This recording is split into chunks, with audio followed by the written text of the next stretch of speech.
Protect your DNA. BioPQQ can promote formation of new mitochondria. Infowarsstore.com.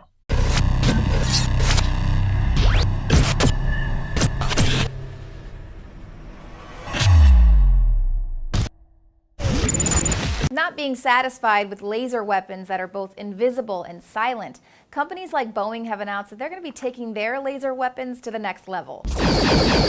Previously, operators have had to pay close attention to know exactly when they've been firing these silent but deadly weapons. Now their lasers will be equipped with Star Trek and Star Wars sound effects. So next time Boeing's high-energy laser mobile demonstrator shoots down a drone mid-flight, it's going to sound exactly like Han Solo's blaster. But that isn't all that science fiction has influenced. In addition to cell phones and ion propulsion and handheld devices, Star Trek and Star Wars have also influenced futurists like Ray Kurzweil. Kurzweil is once again repeating his prediction that humans will meld with computers in the future. But instead of 2045, Kurzweil is now suggesting cyborgs will be a reality by the 2030s.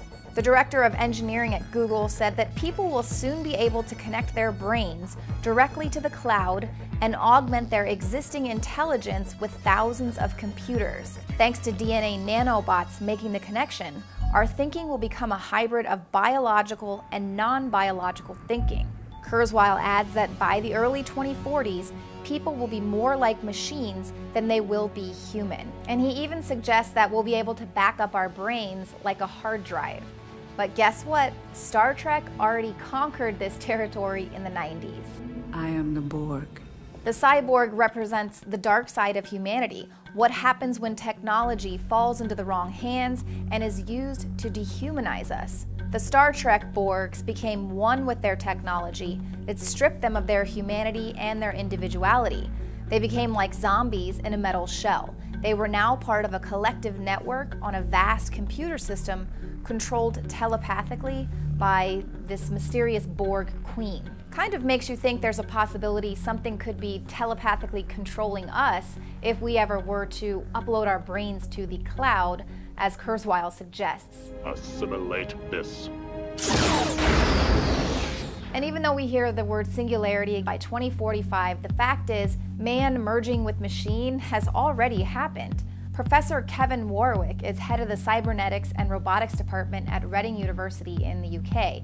In 1998, he was able to connect his nervous system to the internet via a chip implanted in his arm. He then used the web to allow him to control a robotic arm.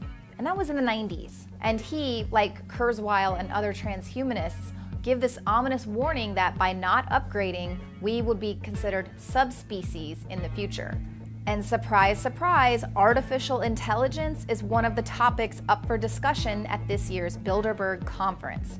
Former DARPA director and now Google exec Regina Dugan will be in attendance. Dugan is helping to develop and promote the idea of an ingestible identification microchip. Yeah, absolutely not worrisome at all that Google is now hiring military leadership. Users would swallow a chip in pill form every day in order to obtain the superpower of having their entire body act as a biological password for cell phones, cars, doors, and other devices.